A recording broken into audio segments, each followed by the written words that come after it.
High বন্ধুরা, high তোমরা সবাই কেমন আছো? সবাই ভালো আছো? ভালো হ্যাঁ, বললাম আমি আজকে ভিডিও বানাচ্ছিলাম। নাও বললে আমরা ভিডিও বানা হয়ে গেল আমাদের। হলো বিধি হলো তুমি নাচ করেছো? হ্যাঁ নাচ করে দেখেন না তো একবার। তো আজকে আমি বাইরে ভিডিও বানাচ্ছি না, কিন্তু আজকে ছাদে ভালো দিন করেছে, আমি ছাদে ভিডিও বানাচ্ছিলাম। হ্যাঁ, আমার কথা বলতে দিচ্ছি না আমার বাবা, খুব বদমাস।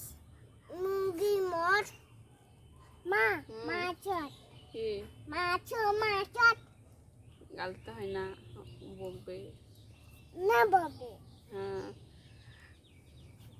টি টি টি তো আজকে দিনটা ভালো করেছে, তাই ছাদে ভিডিও বানাচ্ছি আমরা। আই আমাতে বলে দাও তো, বলে আমরা নাচ করলাম। জান হ্যাঁ, কেমন করে নাচ করলা? পাগুলো পাগুলো পাগুলো। হ্যাঁ পাগুলো না দাম না কালকে না কাল